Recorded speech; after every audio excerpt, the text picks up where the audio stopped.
तो उपवास करने से क्या होता है? उपवास के दिन आपको विस्मय होगा, लेकिन यह शोध का विषय बन चुका है। उसका क्या परिणाम निकलता है?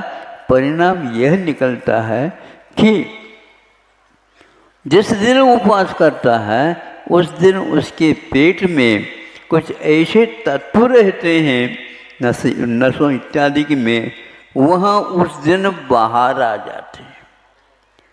हार्मोन या शक्ति कोशिकाएं यूं समझ लो, जिसमें इस प्रकार का तत्व भरा हुआ रहता है, और उसके बाद वह पेट में अपना कार्य करना प्रारंभ कर देता।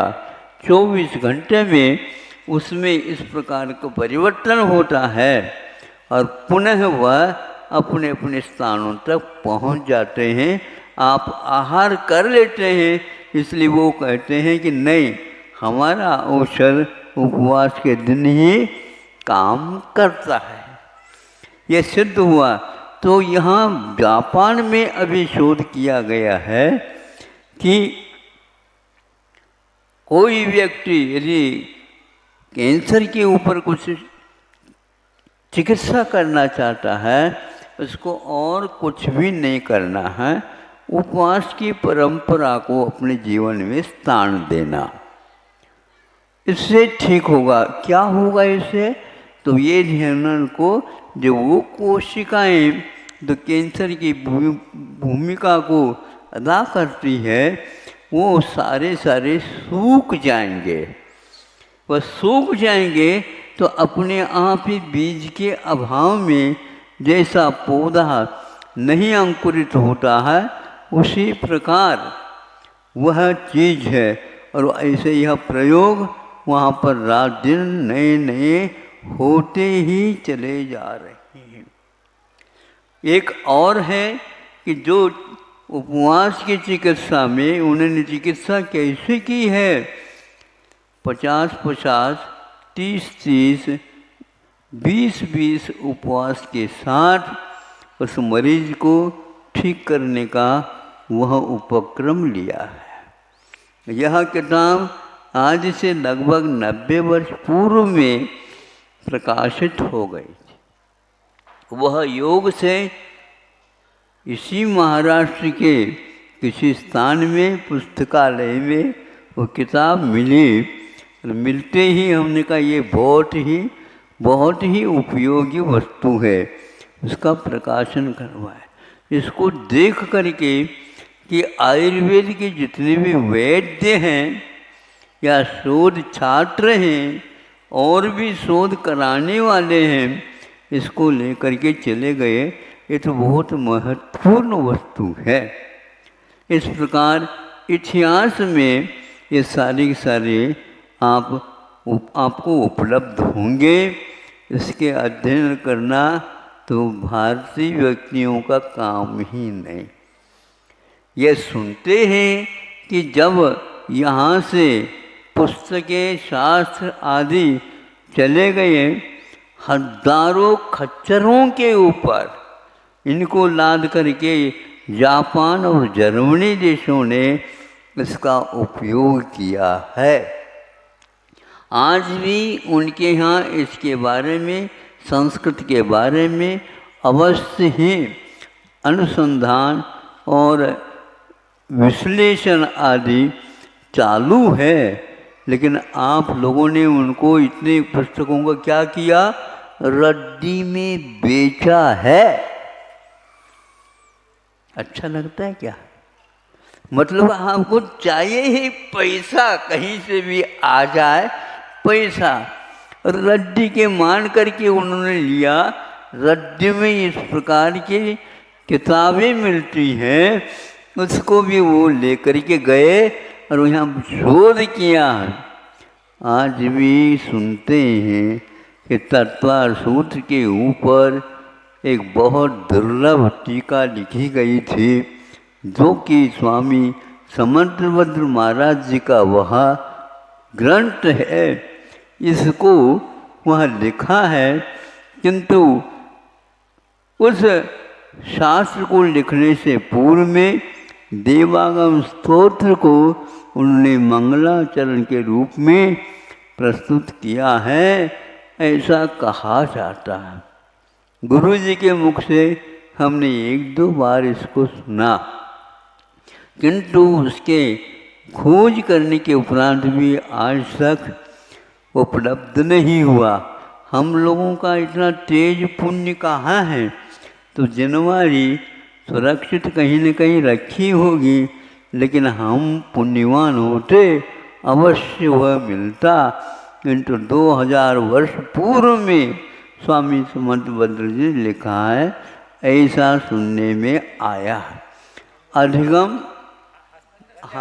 गंधहास्य महाभाष्य के रूप में वहाँ प्रचलन में सुनने में आता है, लेकिन किसी भी भंडार में इसकी उपलब्धि नहीं हुई।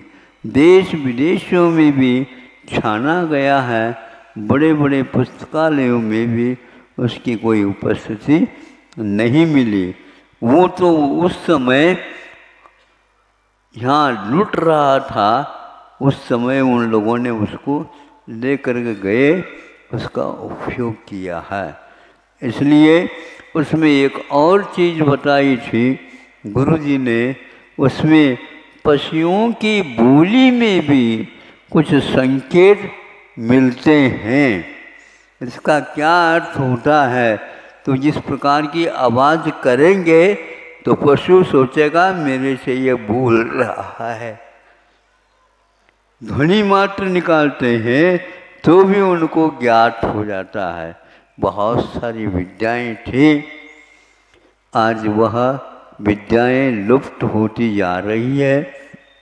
फिर भी आप लोग इस दिशा में काम करेंगे तो सही होगा।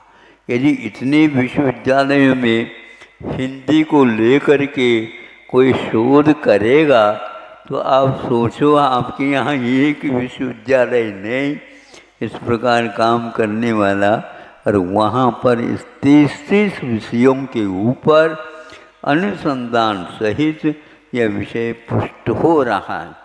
और उन्होंने यही लिखा हुआ है, जैन संस्कृति और धर्म के बारे में यह योजना बनी हुई है, जो हमने सुनी थी 4-5 दिन पूर्व में, आपके सामने रख। अभी आप पशुओं को उनकी भाषा में बोल करके काम करने के बारे में सुना अमरचंद दीवान के मुख से। ऐसी स्थिति में यह भावों की तरंगें जो जाती है वो अपने आप ही आ जाती हैं। उनके भी नाम होते हैं, उनको संबोधित करने के लिए उस नाम से कह दें तो वह बहुत दूर भी रहेगी गैया या भैंस, उस मालिक के पास अवश्य ही आ जाएगी। क्योंकि यह आपका रविवारी दिन है और भी शेष रविवार हैं, सामने पर्व भी आ रहा है।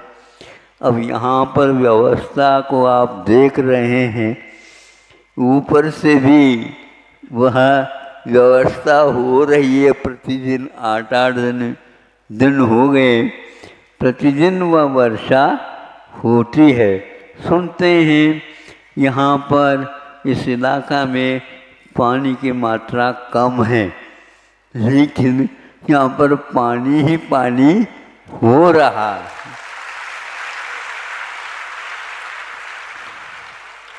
महाराष्ट्र में एक प्रकार से राजनीति भी अपने आप में अहिंसक नीति बनने जा रही है। ये एक बहुत सुंदर बात है कि अहिंसा के बारे में सभी नेता लोग सोच विचार में आ गए हैं। केंद्र में भी ये सोच विचार चल रहा है और विदेश में तो इसका उदाहरण आपके सामने आ ही गया है। और आप यदि स्वाध्याय करते हैं और इतिहास को खोलते हैं तो ऐसे प्रसंग भी मिल सकते हैं जो आपके भीतरी आँख को भी खोल सकती हैं। आपको तो ये नहीं, दो आँखों के द्वारा सही उपयोग नहीं हो रहा है, तो महाराज तीसरी कौन सी आँख है? आप इन दोनों को बंद करोगे तो मिलेगी, अन्यथा नहीं मिल सकती। इतना ही कह करके मैं आज का यह छोटा सा वक्तव्य पूर्ण करता हूँ।